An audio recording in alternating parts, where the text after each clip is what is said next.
You're listening to the newest episode of Life Equals Choices, Choices Equal Life, with your host, Kim Olver. This is Kim, and welcome to today's podcast, where I'll be switching topics from education to mental freedom.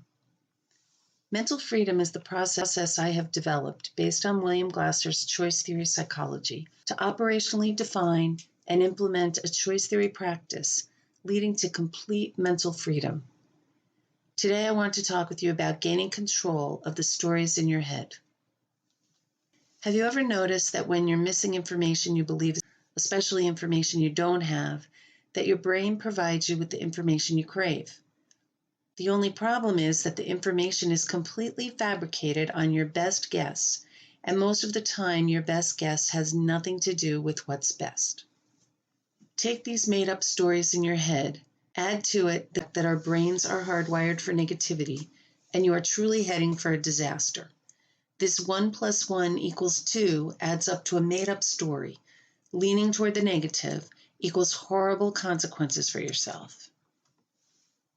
Take the innocuous example of walking into a room and your entrance and stop talking immediately. Your brain starts to wonder, what's that about? Why is it suddenly like a tomb in here? Of course, they aren't providing you any information. Finally, someone who can't tolerate the silence will give you an awkward greeting. What story will give you an awkward greeting? What story are you telling yourself? The same story everyone has told themselves since the beginning of rooms. They must have been talking about me. Is this true? It could be, right? Of course, it's possible they really were talking about you. But is it the only explanation? What else could be true? If you think about other possible explanations and consciously apply the more positive filter, you might think, oh, they must have been having a private conversation I don't know anything about. Could that be possible? Perhaps someone in the conversation has just made a serious confession about something they don't want anyone but the people in that room to know. Does that story feel a little bit better for you? It would for me, because for me it moves from the negative, they were talking about me, to a neutral. Someone has a secret that has nothing to do with me. Is this true? You have no idea, just like you had no idea they were talking about you. Which version has you feeling better? The one about the secret, right? Now, really stretch your imagination to think of a story that might help you feel terrific when you walk into a room and everyone stops talking. What else could be happening? Pretty much anything, because you have no idea. What would happen if you imagine they stop talking because there's a big, beautiful surprise coming your way and they don't want to ruin it for you? Could that be true? Why couldn't that at least be as talking about you? It could be true. Maybe you're getting a raise. The office is throwing a party for your 5-year anniversary with the company, or your birthday is coming up and they were discussing a group gift. Any of these are possibilities, along with a whole host of other possibilities. So why do we constantly go to the negative? It's our brain trying to protect us. Our ancestors needed to be able to notice when there was the slightest change to their environment because it could have made the difference between life and death. When the birds got deadly quiet, you would know you may be being hunted in that moment. If the sun was shining for the 100th day in a row, you might need to notice there hasn't been any rain so you could move to a more fertile area before your food and water supplies dry up. If you're serving in a combat area, you would want to notice every time something seemed out of place because it could be a bomb designed to kill you. In these instances, it's entirely prudent to rely on your brain's default wiring for negativity. However, in most of our normal day-to-day dealings, you aren't being hunted. You don't need to be concerned about a local food and water source today, and you likely aren't serving in combat. It can be an excellent idea to rewire your brain for positivity. You don't know how, you say? Let's start with the stories in your head. The first thing you need to do is recognize the stories they are. The stories you create are not facts. They're simply stories. Your brain's way of filling in the missing pieces to complete the stories in your life.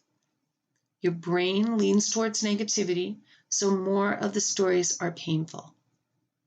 We don't usually make up stories that help us feel better. But why can't we do that? Make up a story that is more complimentary and serves you better. There's no reason why you can't, unless you're deliberately choosing to hold on to that painful story. Which you can do, by the way. You can hold on to your painful stories if you want to. But if you're interested in feeling better, then you need to follow this 8-step process. Number 1, notice when you're experiencing something painful. This means you can't get that twinge and then shove it back down inside of you or deny that it's happening. Not right. Number 2, you want to label this emotion as sadness, anxiety, anger, or some variation of those.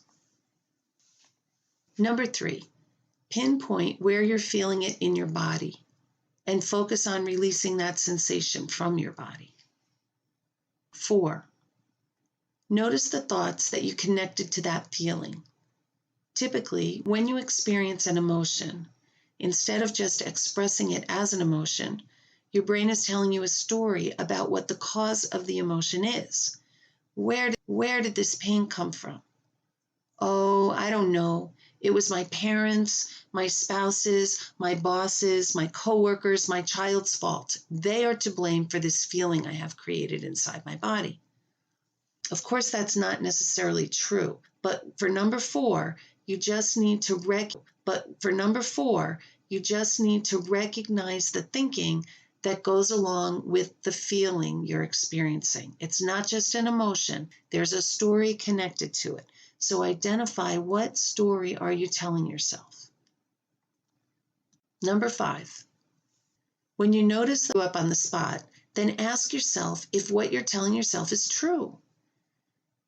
If your thought happens to be that someone else or some experience is making you experience whatever emotion you're experiencing, then you can already know that's not true. No external thing can make you feel anything without coming in emotions in response to things that are happening in your world. You could just as easily generate other responses once you learn how. Number 6, recognize what you're thinking as the story you're making up in your head. It's not necessarily true. You probably have no definitive way of ascertaining whether or not it's true. It's just a story. Number 7, ask yourself if you'd like to feel better. If not, then you know what to do. Keep telling yourself the same story and you'll keep feeling bad.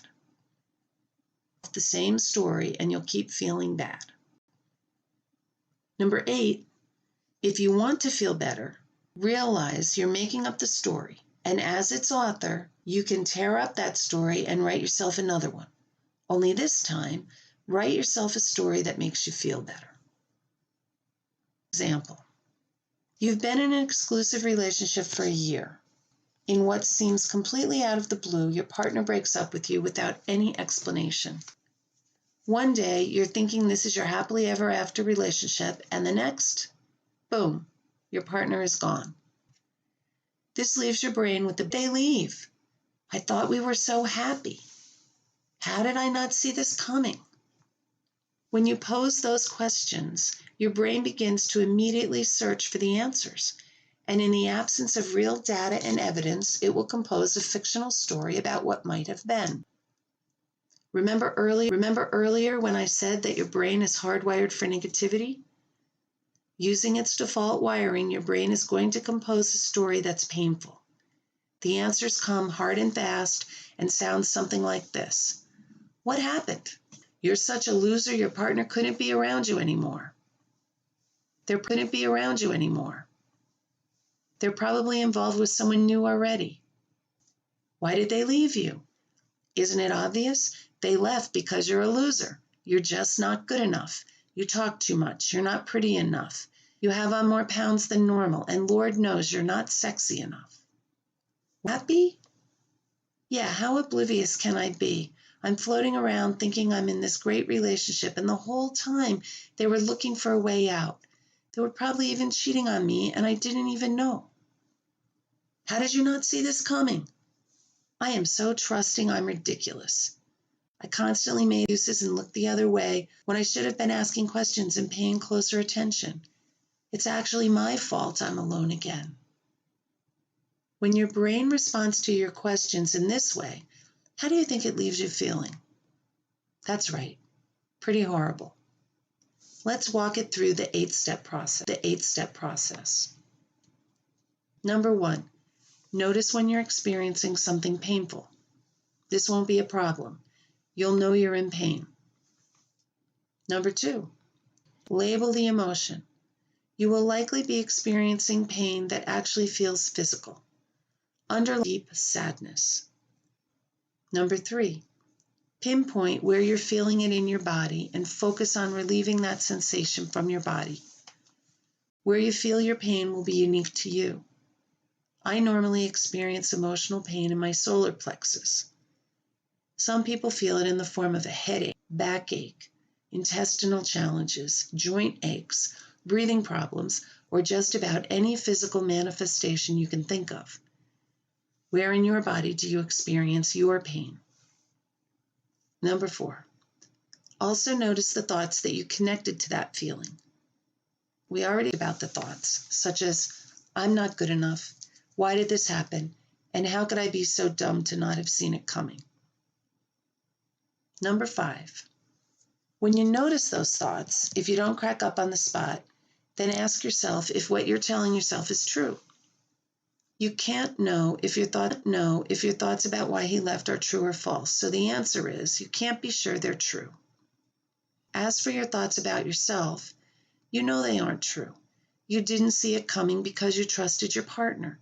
You believed because you are a loving, trusting person. You didn't do anything wrong. If your partner left because of something they didn't like about you, be happy they left now instead of years down the road after creating endless misery for you and for themselves. You really dodged a bullet in that.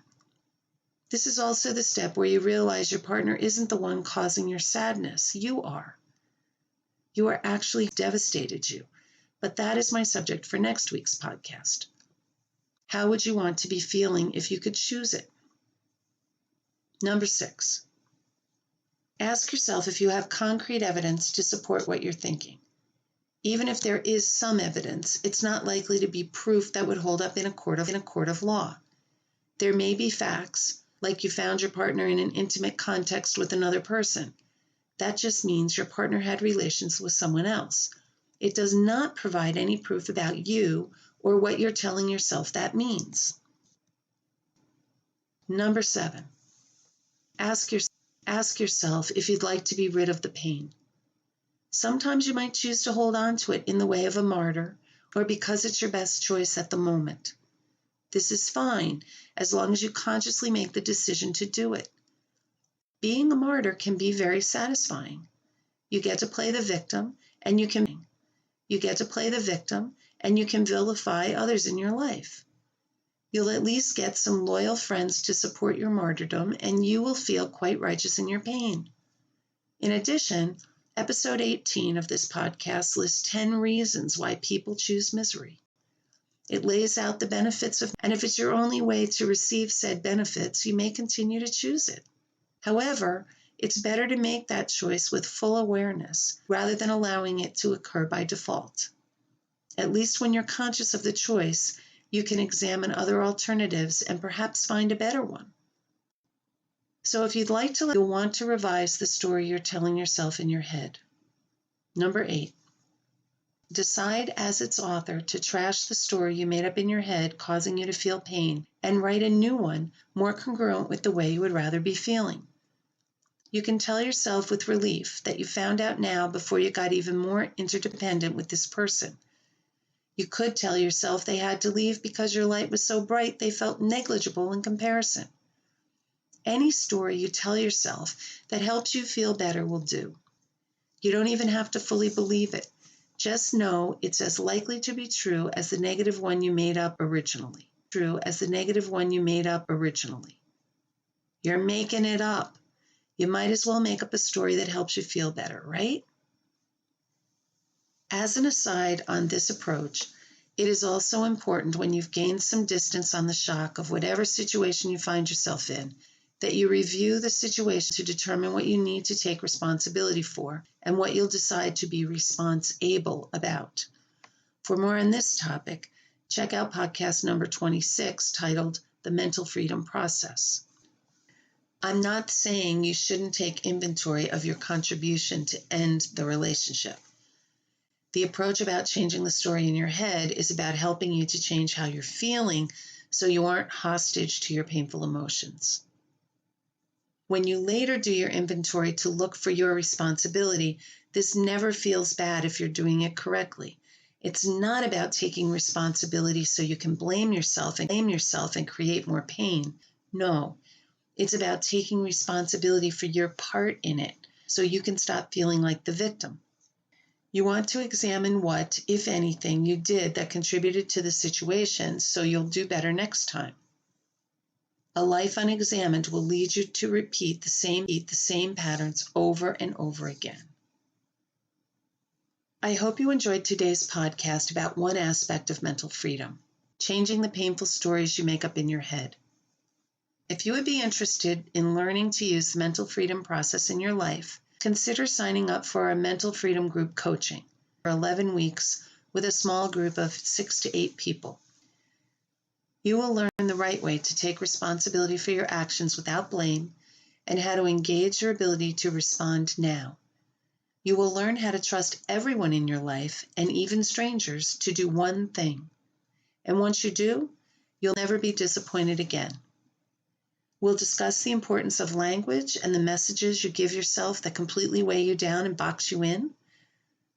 Making some simple tweaks in language will help empower you and get you out of the box. You'll learn and practice more about changing the stories you make up in your head to shift from painful emotions to emotions that support your forward movement. You'll learn about the two purposes our emotions serve, even misery, and how to get those emotions to work for you instead of against you. And finally, you'll learn that mental freedom hack of finding the glow in every painful situation you encounter. When you finish the 6 sessions, you'll be well on your way to your own version of mental freedom.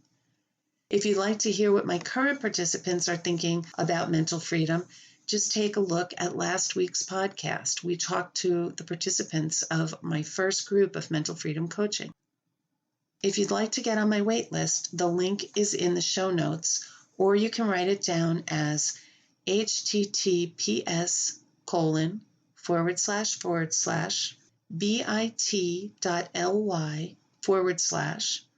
then 3 capital letters, M as in Mary, F as in Frank, C as in Charlie, and then a lowercase OACHING. I hope you'll join me next week when I'll be talking about the importance of the language we use in achieving mental freedom. When you're on the path to mental freedom, there's just some things you wouldn't say. Talk with you then. This has been another thought-provoking episode of Life Equals Choices, Choices Equal Life. To listen to past episodes, please visit our website at www.therelationshipcenter.biz/podcast and remember to subscribe.